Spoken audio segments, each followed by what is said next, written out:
बिस्मिल्लाहिर्रहमानिर्रहीम। अस्सलाम वालेकुम स्टूडेंट्स, मेरा नाम कासिम अली है और मैं आपका फ़िज़िक्स टीचर हूँ।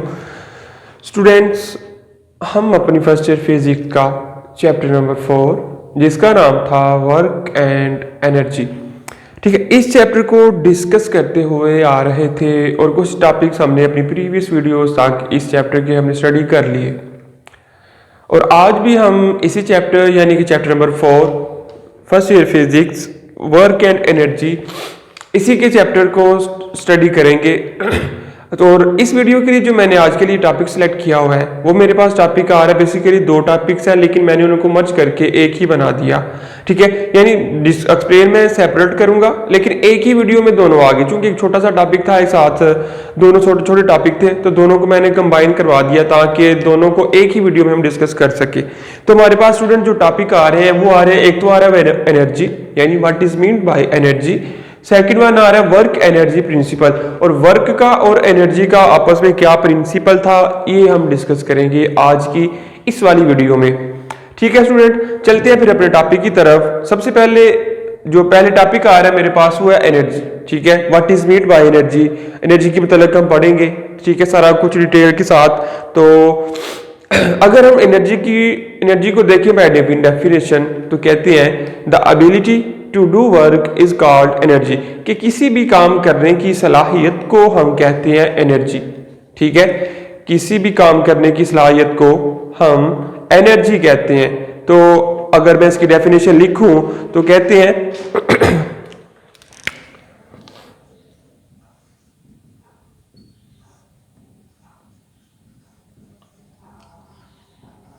एनर्जी की डेफिनेशन, ठीक है, कहते हैं the ability to do work, the ability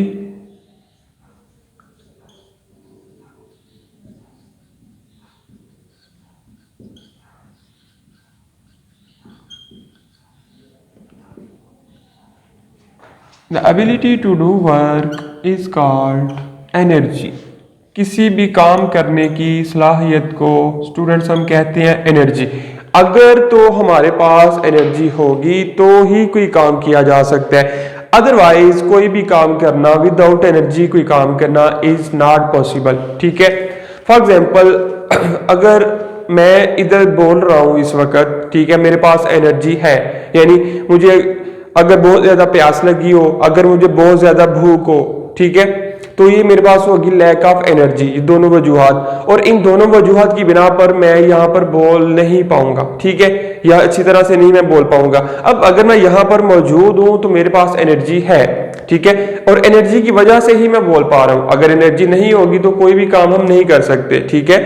the ability to do work is called energy. Without energy बंदा कोई भी काम करने के काबिल नहीं होता, ठीक है, ये बात आपने याद रखनी है।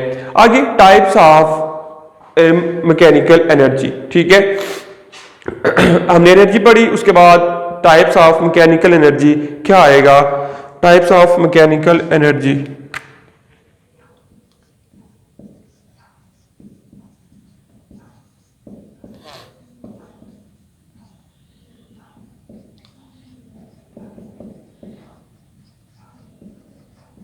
टाइप्स ऑफ मैकेनिकल एनर्जी कहते हैं there are two types of energy, कि जो एनर्जी है उसकी दो मिसालें हैं, दो किस्में हैं, ठीक है।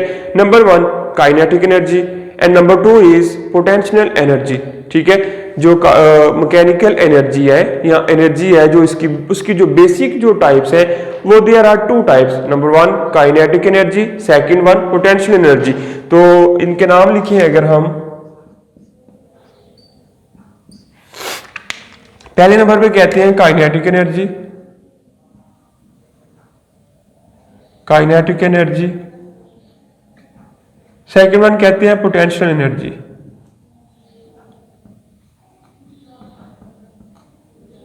ठीक है। ये मैकेनिकल एनर्जी की दोनों टाइप्स हैं। अगर हम काइनेटिक एनर्जी को देखें और मैकेनिकल एनर्जी की बात करें तो ये दोनों ही है। आपसे अगर पूछी जाए एज एमसीक्यूज तो किसकी टाइप्स बनती हैं, ये आपने बता देना है कि ये दोनों ही मैकेनिकल एनर्जी की टाइप्स हैं, ठीक है, काइनेटिक एनर्जी भी और पोटेंशियल एनर्जी भी। अगर हम बात करें स्टूडेंट काइनेटिक एनर्जी की तो बाय डेफिनेशन क्या कहते हैं इसको, kinetic energy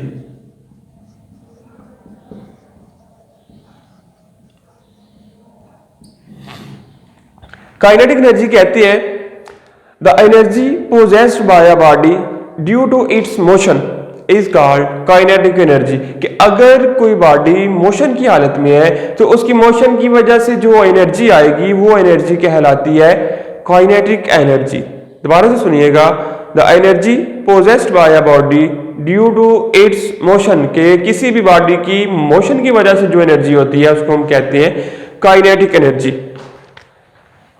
the energy possessed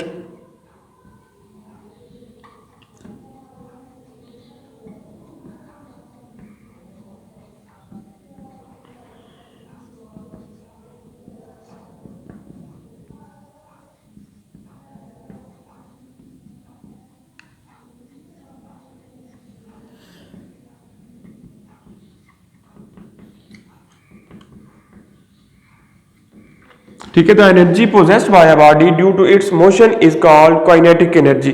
अगर इसकी मैथमेटिकल फॉर्म देखिए हम, फार्मूला के लिहाज से क्या आएगी, मैथमेटिकल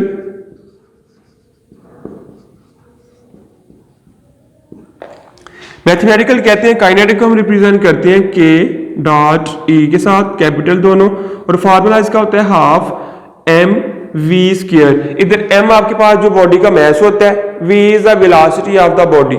ठीक है, ये आपने याद रखना, फार्मूला काइनेटिक एनर्जी बराबर होती है 1/2 mv का स्क्वायर। और कहते हैं कि जो काइनेटिक एनर्जी है ये रोटेशनल भी हो सकती है और ट्रांसलेशनल भी हो सकती है। ठीक है, काइनेटिक एनर्जी में भी काइनेटिक एनर्जी में भी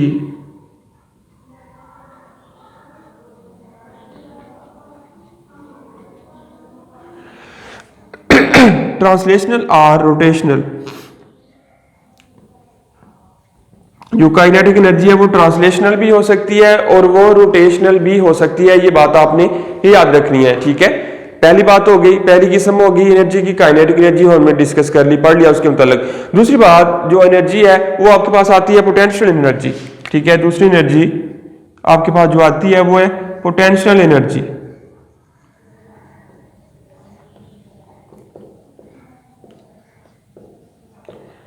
पोटेंशियल एनर्जी की स्टूडेंट अगर बात करें तो मिलती जुलती डेफिनेशन है इसकी भी काइनेटिक एनर्जी के लिहाज से। काइनेटिक एनर्जी में हमने पढ़ा था energy possessed by a body due to its motion is called kinetic energy. लेकिन जब हम बात करते हैं पोटेंशियल एनर्जी की तो ये थोड़ा सा चेंज आ जाता है इस डेफिनेशन के अंदर। The energy possessed by a body due to its position, अगर मोशन की हो तो काइनेटिक एनर्जी, अगर पोजीशन की हो तो वो आपके पास आती है पोटेंशियल एनर्जी। कि कोई भी बॉडी अगर उसकी कोई ना कोई मखसूस पोजीशन होगी, ठीक है, ये पोजीशन की वजह से उसके पास जो एनर्जी होती है वो एनर्जी कहलाएगी पोटेंशियल एनर्जी। अगर किसी बॉडी के पास उसकी पोजीशन की वजह से जो एनर्जी आएगी वो एनर्जी कहलाती है potential energy. The energy possessed by a body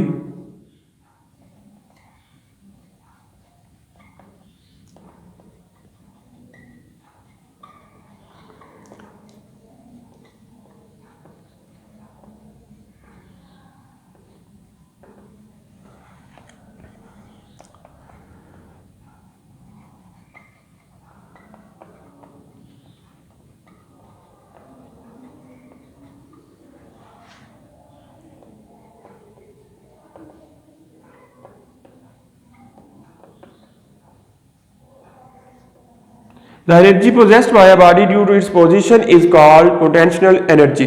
ठीक है, उसके बाद पोटेंशियल एनर्जी की फर्दर टाइप्स आ जाती हैं। जैसा कि काइनेटिक एनर्जी हमने पढ़ा वो तो सिंपल थी, ठीक है, एक ही उसकी टाइप थी, आगे फर्दर उसकी सब टाइप्स नहीं है। ठीक है, लेकिन जब हम बात करते हैं पोटेंशियल एनर्जी की तो पोटेंशियल एनर्जी की बात पढ़ने के बाद उसकी कुछ सब टाइप्स भी है, ठीक है, जो कि हमें डिस्कस करना पड़ती हैं। तो जो उसकी सब टाइप्स में पहली टाइप्स आती है ग्रेविटेशनल पोटेंशियल एनर्जी। ठीक है, gravitational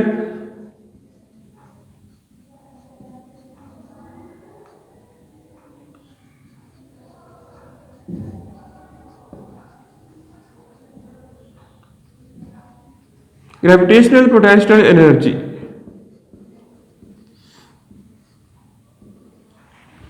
gravitational potential energy student कौन सी होती है? The potential energy due to gravitational field near to the surface of the earth is called gravity, ठीक है, एट हाइट h। कहते हैं कि जमीन की सतह के करीब करीब, ठीक है, ग्रेविटेशनल फील्ड की वजह से जो पोटेंशियल एनर्जी आती है वो एनर्जी कहलाती है ग्रेविटेशनल पोटेंशियल एनर्जी। सतह जमीन के करीब, ठीक है, ग्रेविटी की वजह से या ग्रेविटेशनल फील्ड की वजह से जो पोटेंशियल एनर्जी आएगी उस एनर्जी को कहते हैं ग्रेविटेशनल पोटेंशियल एनर्जी, ठीक है। The potential energy due to gravitation, the potential energy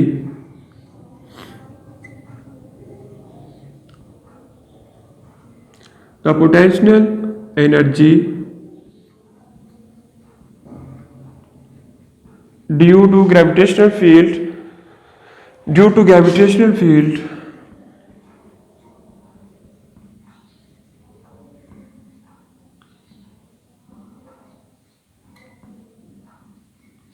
the potential energy due to gravitational field near the surface of earth, near the surface,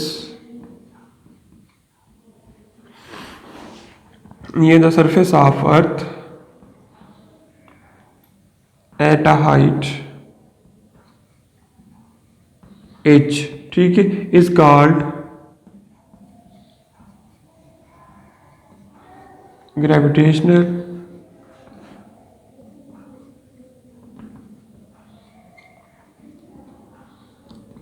is called gravitational potential energy, ठीक है।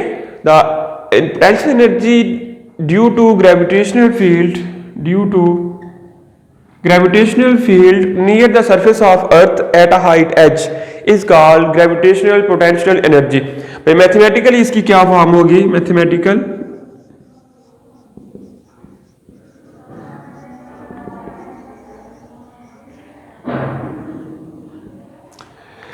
Potential energy is equal to m g और साथ h।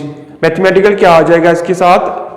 Potential energy को represent हम करते हैं student p dot e के साथ, कैपिटल दोनों वर्ड्स, और ये इक्वल होगी m g और h के बराबर, ठीक है। ग्रेविटेशनल पोटेंशियल एनर्जी की जब हम बात करते हैं, जब भी किसी हाइट का जिक्र हो रहा हो, ठीक है, इधर m mass of the object होता है, g चूंकि हाइट की बात हो रही है तो g आपके पास आ जाता है ग्रेविटेशनल एक्सेलरेशन, फिर h जो भी आपके पास ऑब्जेक्ट होगा, जो आपके पास बॉडी होगी, वो जिस हाइट पर पड़ी होगी, ठीक है, या जिस हाइट की बात हो रही होगी, उस हाइट के ऊपर आपके पास जो हाइट होती है वो कहलाती है h।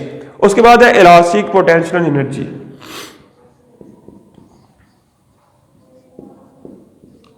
Elastic potential energy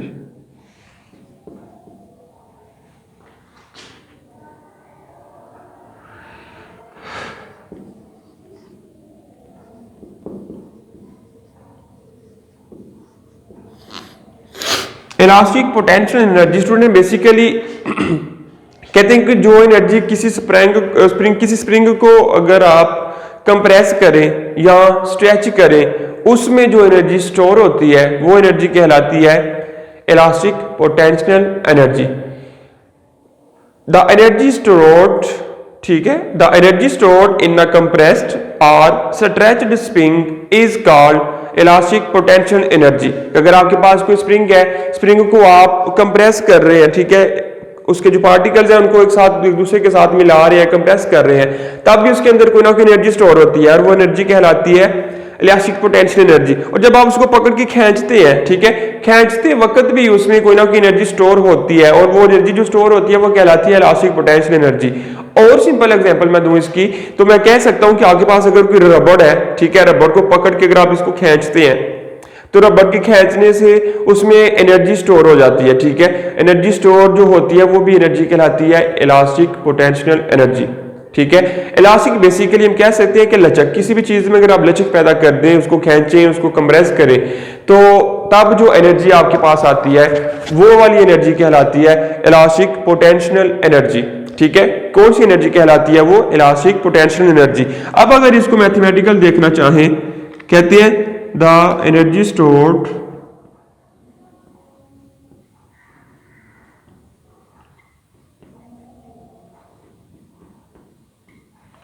in a compressed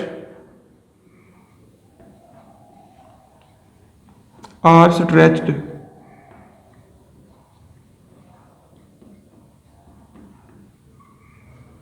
spring is called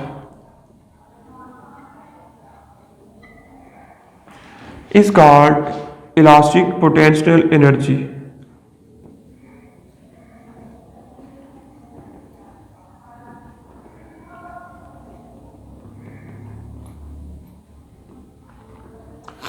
The energy stored in compressed or stretched spring is called elastic potential energy. अब इसको मैथमेटिकल लिखना चाहें अगर हम मैथमेटिकल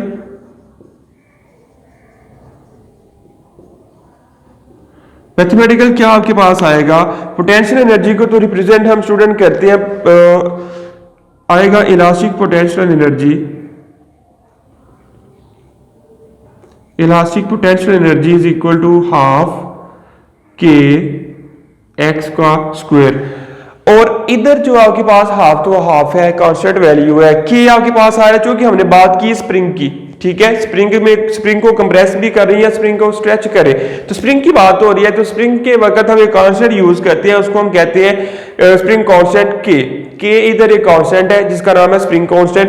एक्स डिस्प्लेसमेंट होगा कि अगर आप उसको कंप्रेस कर रहे हैं तब उसने कितना मिसाल के तौर पर अपनी ओरिजिनल वैल्यू से कितना कंप्रेस हुआ और अपनी ओरिजिनल वैल्यू से वो कितना स्ट्रेच हुआ, ठीक है। ये जो डिस्प्लेसमेंट आएगा स्प्रिंग का, इस डिस्प्लेसमेंट को हम रिप्रेजेंट करते हैं एक्स के साथ, तो आपके पास जो फार्मूला बन जाता है वो बन जाता है elastic potential energy is equal to half k x का स्क्वायर, ठीक है। ये आपके पास मैथमेटिकल फॉर्म आ जाती है किस चीज की, इलास्टिक पोटेंशियल एनर्जी की, ठीक है। इलास्टिक पोटेंशियल एनर्जी की आपके पास ये मैथमेटिकल फॉर्म आ जाती है।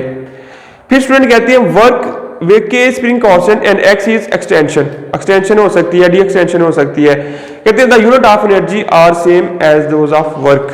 The units of energy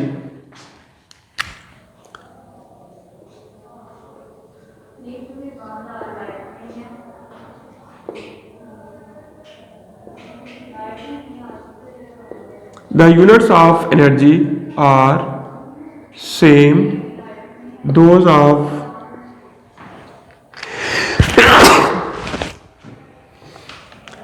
The units of energy are same those of work, ठीक है। कहते हैं कि जो एनर्जी के यूनिट्स होते हैं, एनर्जी के यूनिट्स वही होते हैं जो यूनिट्स वर्क के होते हैं, ठीक है। यानी वर्क और एनर्जी के जो यूनिट्स हैं वो दोनों सेम है, क्योंकि अगर हम बाय डेफिनेशन देखें तो हमने कहा था कि the ability of to do work is called energy. अगर वर्क करना है तो आपको पास एनर्जी होगी, यानी वर्क और एनर्जी दोनों एक दूसरे के साथ रिलेटिव है, ठीक है। रिलेटिव लिंक इनका आ रहा है, तो जो यूनिट्स एनर्जी की होते हैं वही यूनिट आगे आपके पास आते हैं वर्क के, या जो वर्क के होते हैं वही यूनिट्स आपके पास होते हैं एनर्जी के, and that is called joules, ठीक है। दोनों के यूनिट्स क्या होते हैं, जॉल। और इसको न्यूटन मीटर भी पढ़ा जा सकता है, जॉल या न्यूटन मीटर, दोनों में से कुछ भी पढ़ लें, तो ये दोनों ही जो यूनिट्स आपके पास आ रहे हैं वो दोनों के दोनों यूनिट्स ही एनर्जी के भी यूनिट्स हैं और उसके बाद जो वर्क है उसके भी यूनिट्स हैं, ठीक है। तो स्टूडेंट जी हमारे पास टॉपिक था, पहला टॉपिक जो मैंने सेलेक्ट किया हुआ था जिसका नाम था एनर्जी। एनर्जी को भी रिव्यू डिस्कस किया, आई होप कि आपको समझ आई होगी। एक छोटा सा ओवरव्यू देने जा रहा हूं। सबसे पहले हमने बात की एनर्जी की, यानी what is meant by energy. तो कहते हैं the ability to do work is called energy, के काम करने की सलाहियत को हम एनर्जी कहते हैं।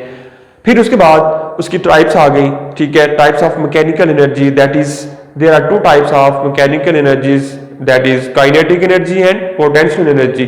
और जब हम kinetic energy की बात करते हैं स्टूडेंट तो हम कहते हैं the energy possessed by a body due to its motion। अगर किसी बॉडी की मोशन की वजह से जो एनर्जी आती है वो एनर्जी कहलाती है काइनेटिक एनर्जी, और उसका फार्मूला होता है हाफ mv का स्क्वायर। फिर उसके बाद दूसरी टाइप पोटेंशियल एनर्जी, कहते हैं the energy possessed by a body due to its position, कि अगर कोई बॉडी की जो पोजीशन की वजह से एनर्जी आ रही है वो एनर्जी कहलाएगी पोटेंशियल एनर्जी। अगर पोटेंशियल एनर्जी की फर्दर टाइप्स आ जाती हैं, ठीक है। काइनेटिक एनर्जी तो सिर्फ सिंपल एक थी, लेकिन आगे जो पोटेंशियल एनर्जी है, पोटेंशियल एनर्जी की आगे सब टाइप्स भी आ जाती हैं। सब टाइप्स में पहले नंबर पर आती है ग्रेविटेशनल पोटेंशियल एनर्जी, और सेकंड वन आती है इलास्टिक पोटेंशियल एनर्जी। जब हम ग्रेविटेशनल पोटेंशियल एनर्जी की बात करते हैं स्टूडेंट, तो कहते हैं कि सतह जमीन के ऊपर किसी भी बुलंदी h के ऊपर ग्रेविटेशनल फील्ड की वजह से जो पोटेंशियल एनर्जी आती है वो एनर्जी कहलाती है ग्रेविटेशनल पोटेंशियल एनर्जी। ठीक है, और इसका मैथमेटिकल फार्मूला हमने लिखा, potential energy is equal to mg और h। फिर लास्ट वाली ग्रेविटेशनल पोटेंशियल एनर्जी के बाद हमने पढ़ा इलास्टिक पोटेंशियल एनर्जी, कि किसी भी कंप्रेस्ड या स्ट्रेच्ड स्प्रिंग में जो एनर्जी स्टोर होती है वो एनर्जी कहलाती है इलास्टिक पोटेंशियल एनर्जी। ठीक है, इसका फार्मूला पढ़ा हमने, elastic potential energy is equal to half k x का स्क्वायर। फिर कहते हैं कि यूनिट्स की बात करें तो जो एनर्जी के यूनिट्स आते हैं वो यूनिट्स आते हैं सेम एज वर्क। ठीक है, और वर्क के यूनिट हमारे पास है जूल, तो इस वजह से या जूल भी कह सकते हैं या न्यूटन मीटर भी कह सकते हैं, तो इस वजह से आपके पास जो एनर्जी के यूनिट्स होंगे वो वाले यूनिट्स भी क्या होंगे, जूल। तो ये था हमारे पास टॉपिक एनर्जी। मूव करते हैं आगे दूसरे टॉपिक की तरफ जिसका नाम है energy work energy principle.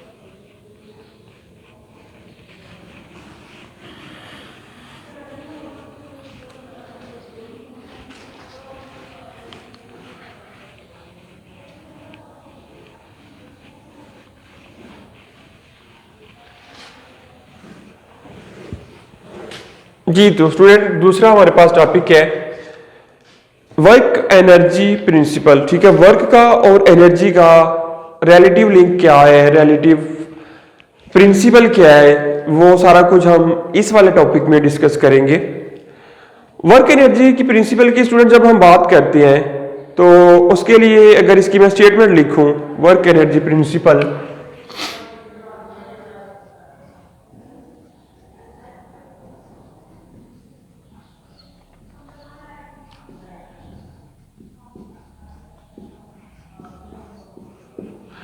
Work energy principle कहते हैं work done on a body is equal to the change in its kinetic energy, कि अगर किसी बॉडी पे वर्क डन किया जाए, उस वर्क डन की वजह से जो चेंज इन काइनेटिक एनर्जी आता है या उस वर्क डन की वजह से उसकी जो काइनेटिक एनर्जी चेंज होती है, दोनों एक दूसरे के इक्वल होते हैं। यानी वर्क डन और change in kinetic energy are both are equal. ठीक है, work done on a body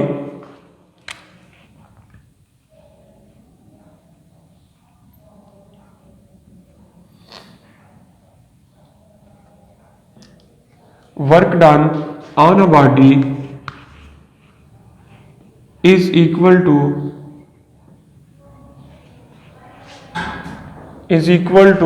its change in kinetic energy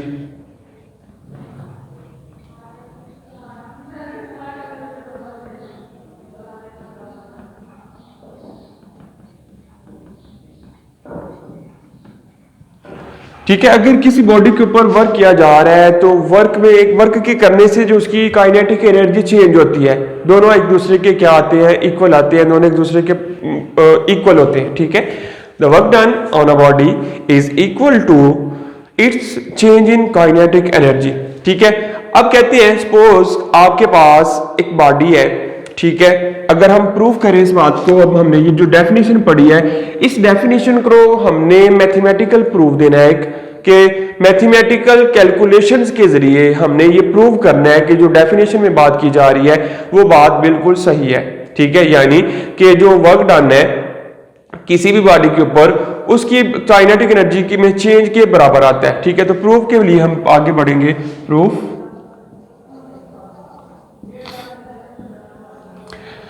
कहते हैं कंसीडर अ बॉडी, कहते हैं बॉडी को रिज्यूम करें। ठीक है, उसका जो मैस है m is equal to mass of body. ठीक है, बॉडी का जो मैस आ रहा है वो m आ रहा है, उसकी जो इनिशियल वेलोसिटी थी वो vi है, v i is equal to initial velocity,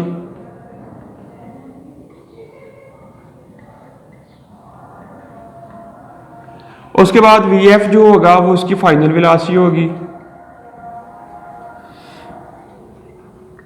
we f जो आ रहा है वो फाइनल वेलोसिटी आ रहा है, उसके ऊपर जो फोर्स लग रही है, ठीक है, एफ इज इक्वल टू वो फोर्स होगी, जो बॉडी के ऊपर फोर्स लग रही है वो बेसिकली जो फोर्स लग रही है एज अ वर्क डन ही लग रही है, ठीक है।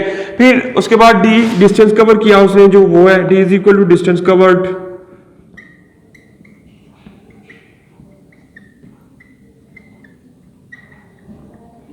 D is equal to distance covered by a body, ठीक है। ये आपके पास एक बॉडी है, उसकी ये खसूसियत बताई गई है, उसकी जो फीचर्स बताए गए हैं कि एक बॉडी है, उसका मास m है, उसकी जो इनिशियल वेलोसिटी थी वो वी आई थी, उसकी जो फाइनल वेलोसिटी होगी वो वी एफ होगी, इसके ऊपर जो फोर्स लगी वो एफ है, फोर्स एफ के लगने से उसने जो डिस्टेंस कवर किया वो आपके पास आ रहा है डी, ठीक है। कहते हैं the work done on a body is work done on a body is,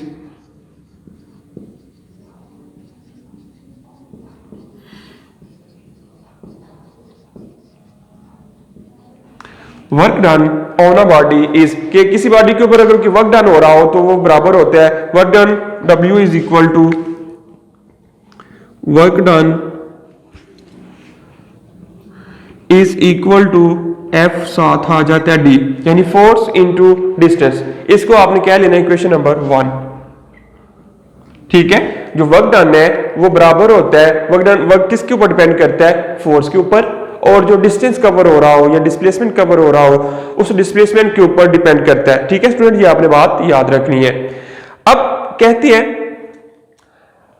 now according to equations of motion, ठीक है, according to equation of motion, according to equation of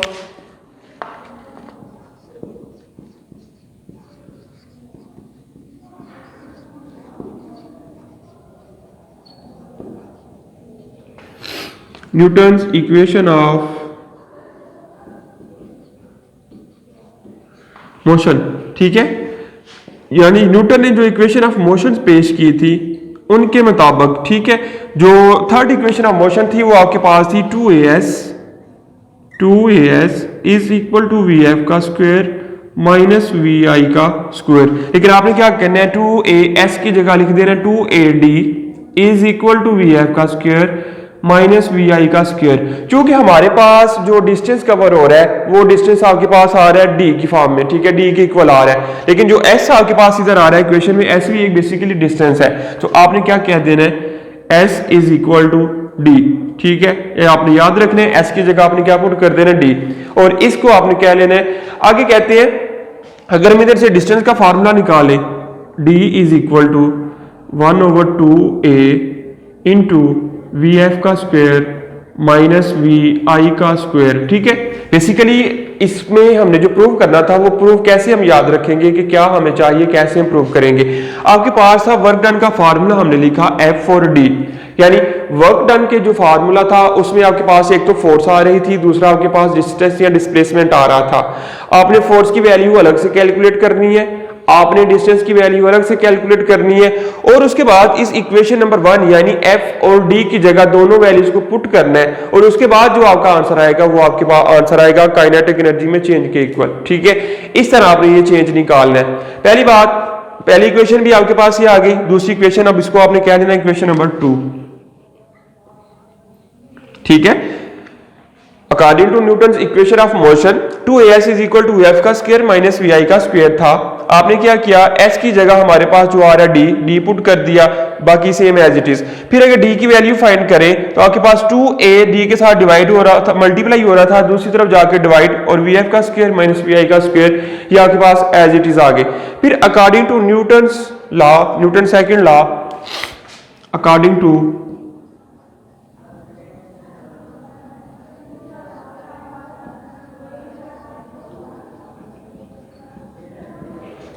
Newton second law, ठीक है, Newton second law of motion वो क्या था, ठीक है। Newton second law of motion कहता है जो फोर्स होती है यानी F is equal to ma, इसको कह लें इक्वेशन नंबर 3, कि जो फोर्स आपके पास आती है फोर्स आपके पास आती है बराबर होती है मैस इनटू एक्सेलरेशन। ठीक है, अगर किसी बॉडी के ऊपर फोर्स लग रही है तो वो फोर्स किसके इक्वल आती है, बॉडी के मैस, और बॉडी में जो एक्सेलरेशन आ रहा है वो एक्सेलरेशन क्या होता है कि जब फोर्स लगने से बॉडी की जो वेलोसिटी है चेंज हो रही हो तो चेंज इन वेलोसिटी जो होता है आपके पास आ जाता है एक्सेलरेशन। तो ये इक्वेशन नंबर हमने 3 कह लिया। क्या करना है आपने, इक्वेशन नंबर 1 के अंदर इक्वेशन नंबर 2 को और इक्वेशन नंबर 3 को पुट कर देना है। ठीक है, बाय पुटिंग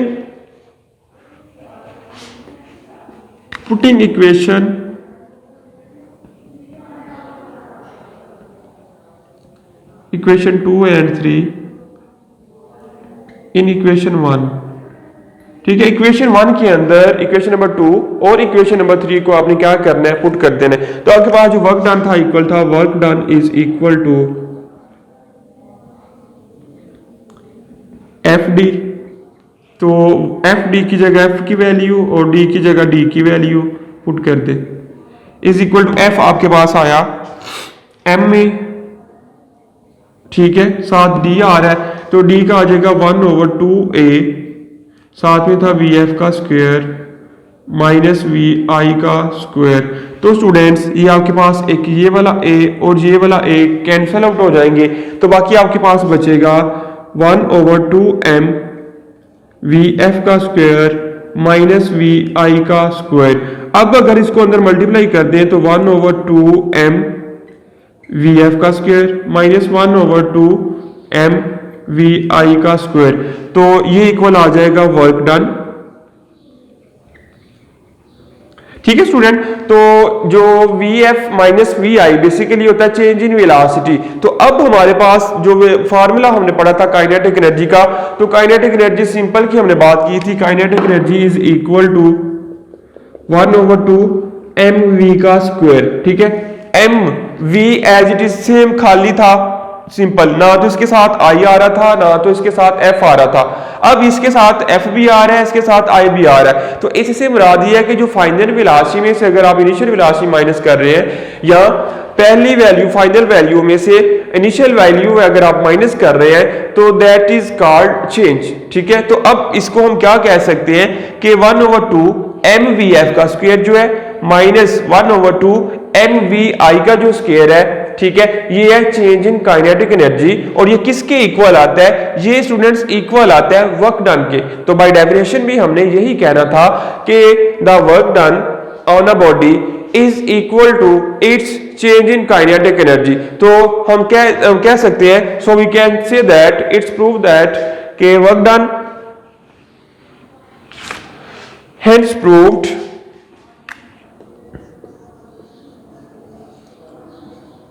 ठीक है, ये हमने प्रूव करना था। तो आप कह सकते हैं hence proved that work done on a body is equal to its change in kinetic energy।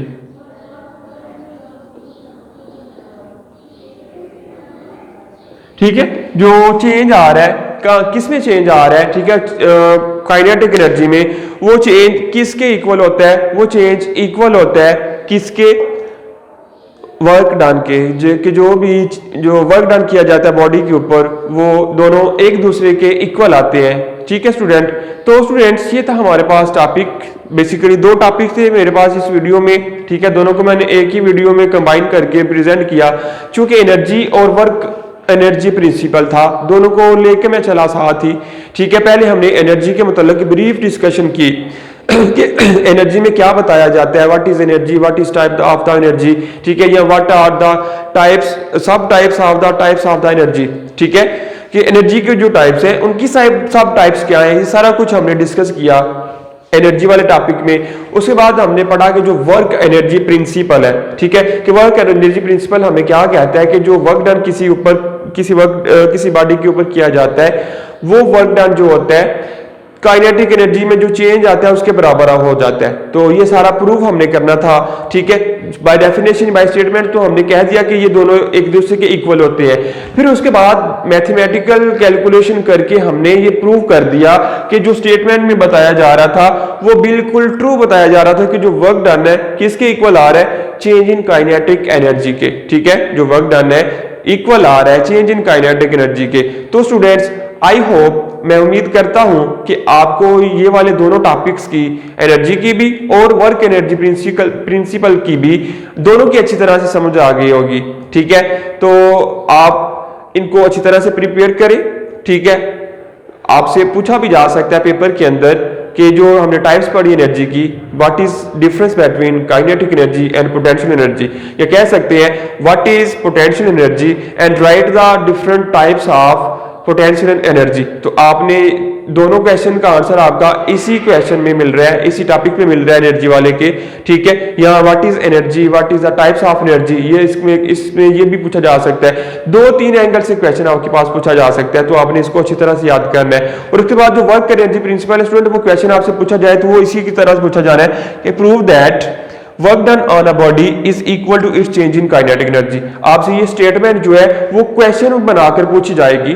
ठीक है, और आपने याद रखना है कि जो अगर ये वाली स्टेटमेंट आ जाए तो आपने ये याद रखना है कि ये वर्क एनर्जी प्रिंसिपल है और इसको आपने प्रूव करना है बाय मैथमेटिकल फॉर्म में, बाय मैथमेटिकल कैलकुलेशन। ठीक है, पेपर में मोस्टली जो आपसे पूछा जाएगा वो ये नहीं पूछा जाएगा कि डिफाइन वर्क एनर्जी प्रिंसिपल या what is work energy principal.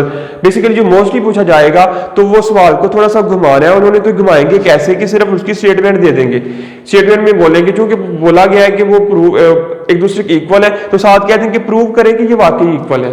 तो स्टूडेंट आपने ये सारा इनको डिस्कस करना है। ठीक है, मैथमेटिकल प्रूफ के साथ। तो मैं उम्मीद करता हूँ आपको ये वाला टॉपिक सारा समझ आया होगा। ठीक है, तो स्टूडेंट्स मिलते हैं हम अपनी नेक्स्ट वाली वीडियो में, अपने एक न्यू टॉपिक के साथ। ठीक है, तब तक के लिए मुझे इजाजत दी। वीडियो पसंद आई तो लाइक करें, अपनी राय कमेंट करें। ऐसे ही मजीद वीडियोस के लिए हमारा चैनल सब्सक्राइब करें और बेल का आइकन दबाएं ताकि आपको हर वीडियो का नोटिफिकेशन मिलता रहे।